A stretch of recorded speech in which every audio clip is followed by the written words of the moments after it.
Glória a Jesus. Elevo os meus olhos para os montes, de onde me virá o socorro? O meu socorro vem do Senhor, que criou os céus e a terra. Com este versículo eu saúdo o povo de Deus, que vai morar no céu, com a paz do Senhor Jesus. No Antigo Testamento, houve um período chamado de período dos juízes, um período de mais ou menos 300 anos, mais de 300 anos. E neste período foi escrito o livro dos juízes. Mas neste período houve também uma história linda, uma história de tragédia, mas que termina em vitória. Uma história triste, mas que termina com um final feliz. A história que recebe o nome de Ruth. É para lá que nós vamos nesta noite, o livro de Ruth, Antigo Testamento, e é a partir deste livro que eu quero lembrar um pouquinho com vocês o Evangelho de nosso Senhor Jesus Cristo. Capítulo 1, verso 1 também. Vamos ler um trecho e depois nós vamos ler outros trechos, porque vou fazer uma exposição panorâmica deste livro do Antigo Testamento, tá bom? Nos dias em que os juízes governavam Israel, houve grande fome na terra. Por isso, um homem deixou seu lar em Belém de Judá e foi morar na terra de Moabe, levando consigo esposa e 2 filhos. O homem se chamava Elimeleque e a esposa Noemi. Os filhos se chamavam Malom e Quilom, eram efrateus de Belém de Judá. Quando chegaram a Moabe, estabeleceram-se ali. Elimeleque morreu e Noemi ficou com os 2 filhos. Eles se casaram com mulheres moabitas, que se chamavam Ruth e Orfa. Cerca de 10 anos depois, Malom e Quiliom também morreram. Noemi ficou sozinha, sem os 2 filhos e sem o marido. Relembrando o Evangelho a partir de Ruth, nós partimos do pressuposto de que o Evangelho, por definição, é uma boa notícia, uma boa nova. Isso é Evangelho. Mas dentro do conceito de Evangelho, ele só é uma boa notícia, porque antes da boa notícia há uma má notícia. Então as crianças que estão anotando nesta noite o sermão do pastor, a nossa primeira divisão trata do seguinte escopo: o Evangelho é uma boa notícia que também mostra uma má notícia. Os versículos lidos nesta noite, do 1 ao 6, mostra para nós notícias ruins, fome na terra, não uma fome pequena, não a fome de um dia, mas uma grande fome na terra, diz o escritor. Por isso o homem teve que deixar o seu lar, deixar a sua cidade e buscar uma providência para a sua família. E ele se muda então da região que é a terra que Deus prometeu ao povo de Deus. Mas infelizmente, por desobediência do povo de Deus, as bênçãos de Deus foram fechadas, cerradas, os céus cerraram-se. E quando a gente desobedece a Deus, vira as costas para Deus, as coisas também ficam complicadas. O texto diz que com o passar do tempo, Noemi perdeu seu marido, seus filhos se casaram, e em seguida, num período de 1 década, também ela perdeu os seus 2 filhos, que não deixaram para Noemi netos. Olha que momento difícil, olha que momento complicado, fome na terra, luto, morte. O que isso nos lembra, atrelado ao Evangelho? Que o Evangelho ele aponta para a queda da humanidade, para a queda do homem. O Evangelho nos lembra que um dia o homem pecou, que um dia o homem se rebelou contra Deus, que um dia o homem escolheu ouvir a voz de Satanás ao invés de ouvir a voz de Deus. Em Gênesis capítulo 3, versículo 15 a seguir, diz que a terra foi amaldiçoada por causa do pecado dos nossos pais. Então o Evangelho, quando ele é apresentado para uma pessoa, quando o Evangelho é pregado, quando uma pessoa é evangelizada, nós explicamos porque o mundo é assim, porque acontece roubo, porque acontece assassinatos, porque acontece acidentes, porque pessoas estão desempregadas, porque há fome no mundo, porque há tanta corrupção. A explicação bíblico-teológica é que um dia houve uma queda, o homem caiu da graça de Deus, por causa da sua desobediência, e isso também faz parte do conceito, da compreensão do que é Evangelho.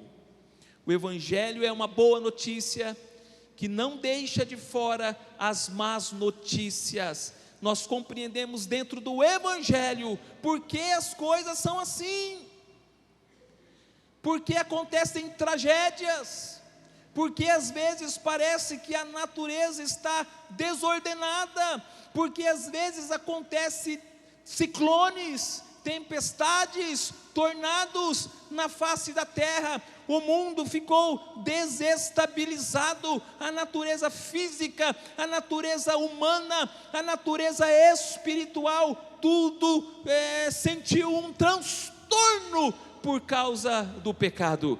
E a Bíblia não esconde isso, porque ela diz que o salário do pecado é a morte, mas graças a Deus, que o dom gratuito de Deus é em Cristo Jesus a vida eterna, aleluia.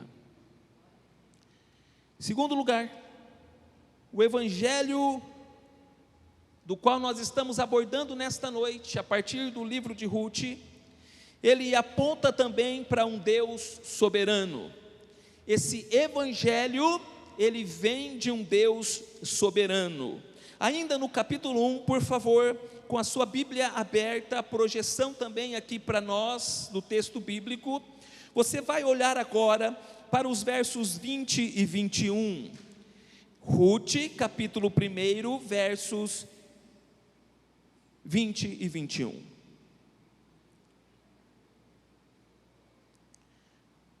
Agora, Noemi viúva, e Ruth, que não a deixou, acompanhou-a, sua nora, também viúva.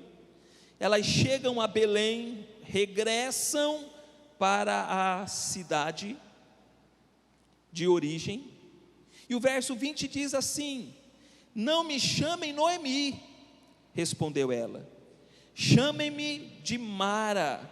Noemi significa uma mulher doce, significa uma mulher amável, mas quando ela chega, as pessoas relembram dela. Naquela época não tem Instagram, não tem Facebook, dava para ver a fotografia das pessoas, as fotos. Agora as pessoas relembram dela e olham para ela e dizem: Noemi, chame-me de Mara, pois o Todo-Poderoso tornou minha vida muito amarga. Verso 21, cheia eu parti, mas o Senhor me trouxe de volta vazia. Por que me chamar de Noemi, se o Senhor me fez sofrer, e se o Todo-Poderoso trouxe calamidade sobre mim?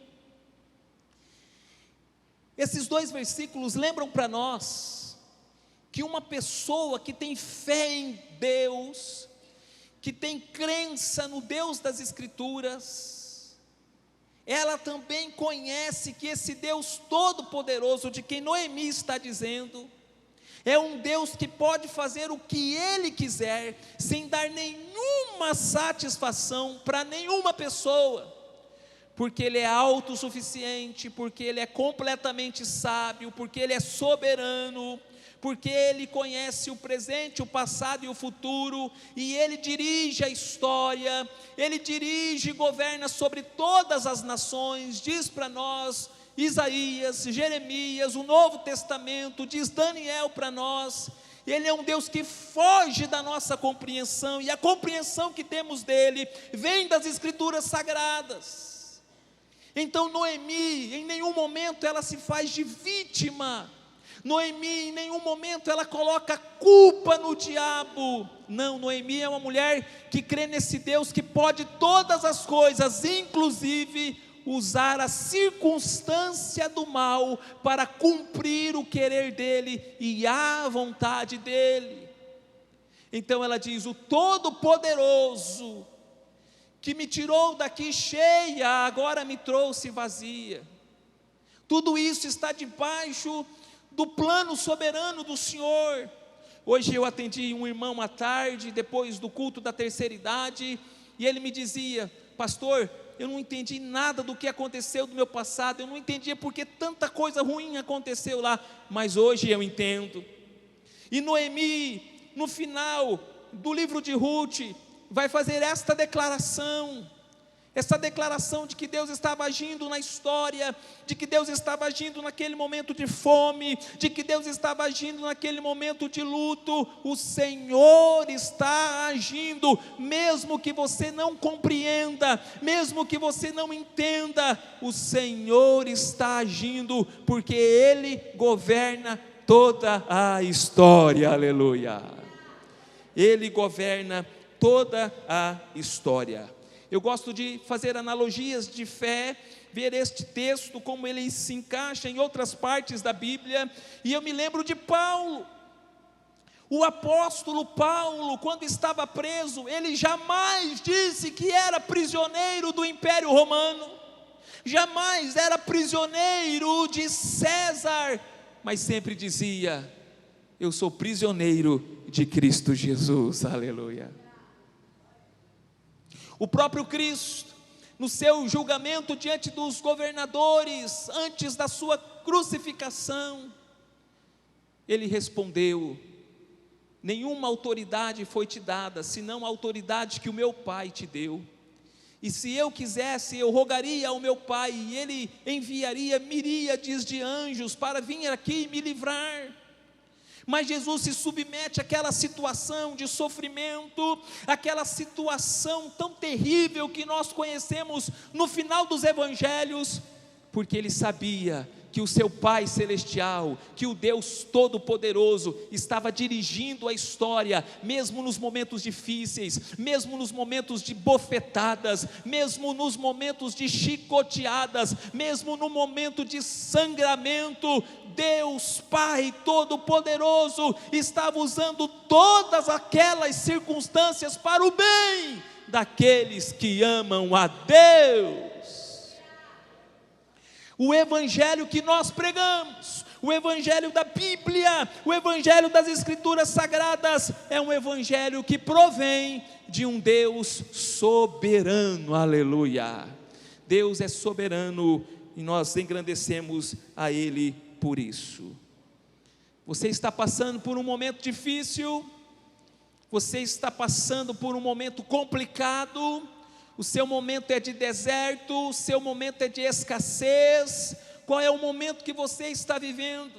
Eu convido você, à luz das Sagradas Escrituras, a não colocar a culpa na economia, a não colocar a culpa no diabo, a não colocar a culpa nas circunstâncias em si, a não colocar a culpa no seu cônjuge. Não! Olhe para Deus e diga: Deus, ainda que eu não entenda nada, eu creio que o Senhor está trabalhando em todas as coisas, e no futuro eu sei que o teu nome em tudo será glorificado, aleluia, vai ser glorificado. Terceiro lugar, o Evangelho nos lembra da necessidade de que temos um resgatador. O Evangelho nos lembra da necessidade de que um resgate é necessário. Vamos para o capítulo 2. Capítulo 2 de Ruth, versos também 19 e 20. Vou ler, diz assim: onde você colheu todo esse cereal? Perguntou Noemi.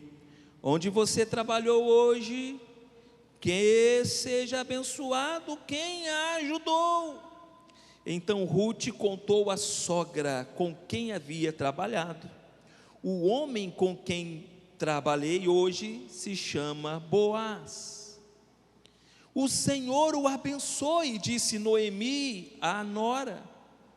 O Senhor não deixou de lado sua bondade, tanto pelos vivos como pelos mortos. Esse homem é dos nossos parentes mais próximos, o resgatador da nossa família. Ruth era de um outro povo. Noemi era descendente do povo de Deus, mas as duas não têm uma provisão, não têm um acolhimento, as duas não têm uma perspectiva de futuro. Elas precisavam de um resgatador. E Ruth conta para nós que, segundo a lei mosaica, o resgatador tinha que ser uma pessoa da família, da parentela. Eles deveriam resgatar a propriedade que outrora pertencia ao marido de Noemi, agora seria perdida, em troca das dívidas, em troca de dívidas que haviam feito no passado. Então eles precisavam de um resgatador, elas precisavam de um resgatador. E resgate na Bíblia fala de pagamento, resgate fala de pagar um preço, resgate fala de compra. E o capítulo 4, por favor me acompanhe, no versículo 7 até o versículo 12, diz assim, capítulo 4, verso 7: naqueles dias, havia o seguinte costume em Israel: quando alguém queria transferir o direito de resgate e troca, tirava a sandália e a entregava a outra pessoa, para validar publicamente a transação. Assim o outro parente resgatador tirou a sandália e disse a Boaz: compre você a propriedade. Então Boaz disse às autoridades da cidade e ao povo ao redor: vocês são testemunhas de que hoje comprei de Noemi toda a propriedade de Elimeleque, Quilom e Malom, e junto com a propriedade tomei como esposa Ruth, a viúva moabita de Malom. Assim ela poderá ter um filho que leve o nome da família de seu falecido marido e herde a propriedade da família aqui na cidade dele. Vocês hoje são testemunhas disso. As autoridades da cidade e todo o povo que estava na porta responderam: somos testemunhas que o Senhor faça a esta mulher que chega à sua família o que ele fez a Raquel e Lia, das quais descendeu toda a nação de Israel. Que você seja próspero em Efrata e famoso em Belém, que o Senhor lhe dê com esta jovem uma descendência numerosa, como a de nosso antepassado Pérez, filho de Tamar e filho de Judá. Boaz nos lembra de Deus enviando Jesus para comprar com o sangue dele, conforme diz Atos capítulo 20, uma igreja para Deus. Resgate fala de pagamento, resgate fala de compra. E quem era Ruth? Ruth era uma estrangeira, Ruth era uma mulher sem família, Ruth era uma mulher sem finanças, Ruth era uma mulher sem perspectivas, e Noemi também estava nessa mesma circunstância. Meus queridos irmãos, esse texto lembra de quem nós somos diante de Deus sem Cristo.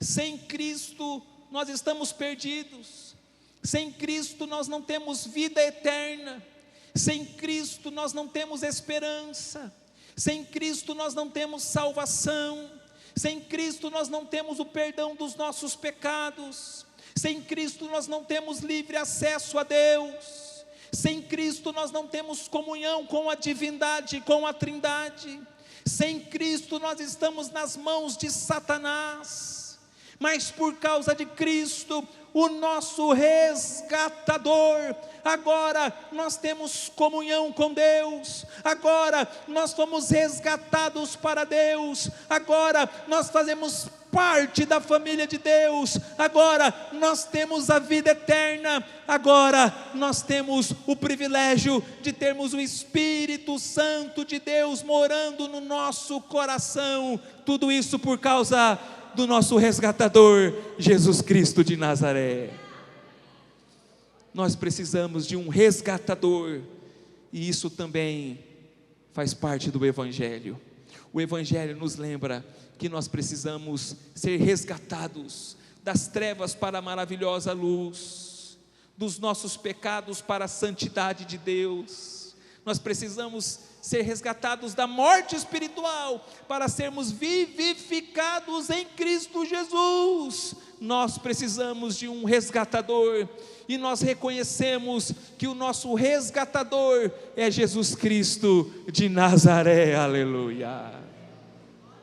Estamos nesta noite relembrando o Evangelho de Jesus Cristo por meio do livro de Ruth. Em primeiro lugar, o Evangelho é uma boa notícia que também mostra a má notícia. O remédio só funciona para quem está doente. O analgésico só funciona para quem tem dor. O Evangelho de Jesus Cristo é esse remédio que vem sarar a nossa alma e resgatar a nossa vida da morte eterna. Aleluia. O Evangelho nos lembra que existe um Deus soberano, um Deus que reina sobre tudo e sobre todos, e Ele decidiu nos salvar, nos amar, e nós não sabemos explicar por que Ele fez isso. A resposta está em Efésios capítulo 1, que diz: foi pela sua imensa e maravilhosa graça que Ele nos salvou. Aleluia. O Evangelho nos lembra da necessidade de um resgatador. Foi por isso que Deus amou o mundo de tal maneira que deu seu Filho unigênito, para que todo aquele que nele crê não pereça, mas tenha a vida eterna. Hoje não é o Evangelho de Marcos, mas Marcos capítulo 10, verso 45 diz: Jesus, eu sou o diácono, eu sou o servo. Eu vim não para ser servido, mas eu vim para servir e dar a minha vida em resgate de muitos. Aleluia. Jesus é o nosso resgatador. Aleluia. Em último lugar, o Evangelho também aponta para uma esperança futura. Versículo de número 13, ainda do capítulo de número 4. O Evangelho aponta para uma esperança futura. Aleluia, louvado seja Deus. Verso 13 a 17 diz assim: Boaz levou Ruth para a casa dele, e ela se tornou sua esposa. Quando Boaz teve relações com ela, o Senhor permitiu que ela engravidasse, e ela deu à luz um filho. Então as mulheres da cidade disseram a Noemi: aleluia, louvado seja o Senhor, que hoje proveu um resgatador para a sua família, que este menino seja famoso em Israel, que ele restaure seu vigor e cuide de você em sua velhice, pois ele é filho de sua nora, que a ama e que tem sido melhor para você do que 7 filhos. Noemi pegou o bebê, aninhou-o junto ao peito e passou a cuidar dele como se fosse seu filho. As mulheres da vizinhança disseram: Noemi tem um filho outra vez, e lhe deram o nome de Obed. Ele é o pai de Jessé, pai de Davi, da descendência de quem vem Jesus Cristo, o nosso Senhor, o nosso Salvador, o Rei dos reis e Senhor dos senhores, aleluia. O Evangelho aponta para uma esperança futura. Por isso que eu amo pregar o Evangelho. O Evangelho é lindo, é maravilhoso, e ele está de Gênesis a Apocalipse. Deus está sempre nos lembrando do Evangelho. Tragédia do Rio Grande do Sul, durante esses dias passados, nos lembra das más notícias, mas quando Deus levanta o governo federal para ajudar para enviar uma ajuda de R$800 para os necessitados, quando Deus levanta pessoas para socorrer aquelas pessoas, Ele está nos lembrando do Evangelho. Deus está nos lembrando que nesse mundo as coisas nem sempre serão encaixadinhas. Nesse mundo as coisas não serão perfeitas, mas também nos lembra que existe um Deus soberano, e mesmo na minha amargura, como a amargura de Noemi, mesmo diante de uma falta de esperança, Deus levanta uma mulher, como providência de Deus, para estar ao lado de Noemi. O nome dessa mulher é Ruth, e ela diz: onde tu fores eu irei, porque o seu Deus é o meu Deus. A fidelidade de Deus está presente no caos, no desespero, na amargura. Talvez eu prego para pessoas aqui que não têm esperança, pessoas que acham que não tem mais jeito, pessoas que estão dizendo: Deus me abandonou, Deus não se importa comigo. Isto não é verdade. Os versos 13 a 17 mostra, sem mesmo Noemi saber, sem Boaz saber, sem Ruth saber, que Deus conhecia lá na frente, que Deus conhecia o futuro, e que por meio dessa mulher, por meio dessa descendência, viria aquele que esmagaria a cabeça da serpente. O nome dele é Jesus Cristo de Nazaré. Não perca as esperanças, olhe para Jesus, olhe para o Evangelho, olhe para o nosso Senhor e Salvador. Ele tem uma eternidade gloriosa para nós, Ele tem um novo céu e uma nova terra para nós. É nisso que nós cremos, porque isto é o Evangelho de nosso Senhor e Salvador, Jesus Cristo, aleluia. Crianças, vocês anotaram aí? Nós estamos relembrando o Evangelho de Jesus no livro de Ruth.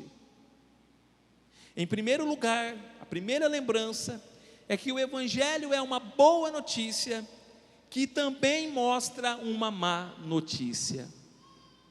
Em segundo lugar, o Evangelho vem de um Deus soberano. Em terceiro lugar, o Evangelho nos lembra da necessidade que temos de um resgatador. Está anotando aí? Está anotando? Está anotando? 4. O Evangelho aponta para uma esperança futura. Qual que é a nossa esperança, irmãos? A esperança é a segunda vinda de Cristo. A esperança é que um dia nós vamos nos encontrar com Jesus. A esperança é que um dia nós estaremos com o Salvador amado, e que Ele reinará para sempre, e o reinado dele será um reinado de paz, um reinado de equidade, um reinado justo, um reinado perfeito. Essa é a nossa esperança, aleluia.